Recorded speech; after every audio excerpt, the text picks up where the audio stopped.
which it's easy for a common man to be able to ascertain.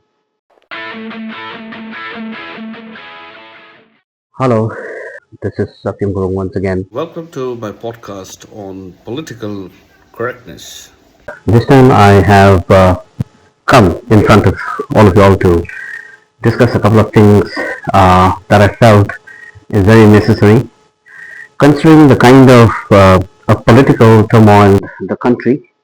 And I think it wouldn't be correct to call it a political turmoil for the reason that it's no more politics. It's rather become a kind of a thing where it's a choice between the right and the wrong.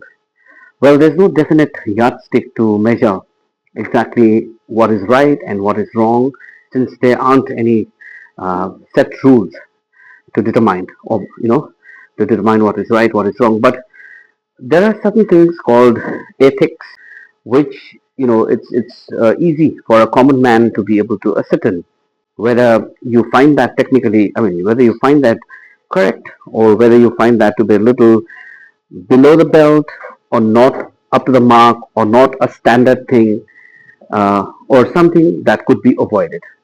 I'm basically talking about so much of a political or a social sort of, what do you call, what is the right word for that?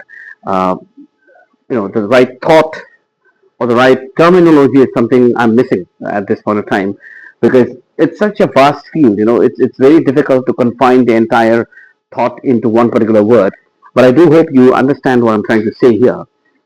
And that is, for example, the parliament of the country is supposed to be a place where certain rules and regulations are discussed, where the bill is finally passed and then it becomes a law, and then where the opposition is supposed to rather ethically counter any of those policies that the government makes, and they find that there's a loophole in the system or in the proposed bill, and then they tactfully fight it out to ensure that if at all it has to be implemented, it needs to be implemented with the right kind of a touch to what is being proposed. So that's basically the primary duty of a parliamentarian, we all know.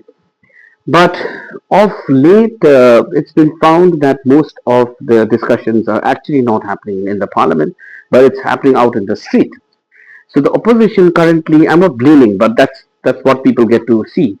The opposition currently is now trying to basically, make an issue out of each and everything that the government does, and then it's coming out in the streets and it's trying to use the power of social media and influence people the wrong way, the negative way, and the people trying to follow these particular leaders and trying to uh, come out and support them are actually clueless about the real story or the real reason behind why the policy has been tabled in the first place, why the policy has been designed, or why the policy has been proposed, rather. So now, if every Tom, Dick, and Harry in the country is to decide the fate of how the government should function, so in that case, we don't need chosen parliamentarians. We don't need elected parliamentarians. If everything is to run the WhatsApp way, if it's to run the Facebook or the Twitter way or the Instagram way, why would we waste our time electing people? And one thing, what I feel currently is lacking is the lack of participation from the leader of opposition and his entire team, because they feel that they're not a part of the government, and that is where they go wrong. Because they need to understand that it is so important for their presence, it is so important for them to be a part of the government in policy making, whereby they counter, as I said, anything they find tactfully incorrect, and to rectify those and to make the government understand that okay, you are proposing something, but this is what we feel and this is what you should take into consideration. So I think, with the economic development of the country, it's the civic sense of the parliamentarians, rather. Forget about the general public. It's the parliamentarians who needs to come up and show some kind of a, they need to set an example. So if they themselves are not being able to set an example, I don't think you can expect so much from the general public. So First, it is their conduct in the parliament, which at times tends to be very embarrassing. And secondly, it's the need for them to stand with the government in the best interest of the nation. Politics is something they do outside, not inside the parliament. Inside the parliament, it's about the nation, it's about the policy, it's about the right thing being supported and the wrong thing being opposed. That is very important. And opposition doesn't mean that you literally get personal and call names and say things. It's rather a place where you come out with your, with your ideas and counter the very idea that is tabled. You should have that capacity and the knowledge to somehow tell the people or the ones who've tabled the policy that this is the flaw that I see. This is what I think is wrong in what you proposed. Why not do it this way? So it's time that we get to see some constructive democracy.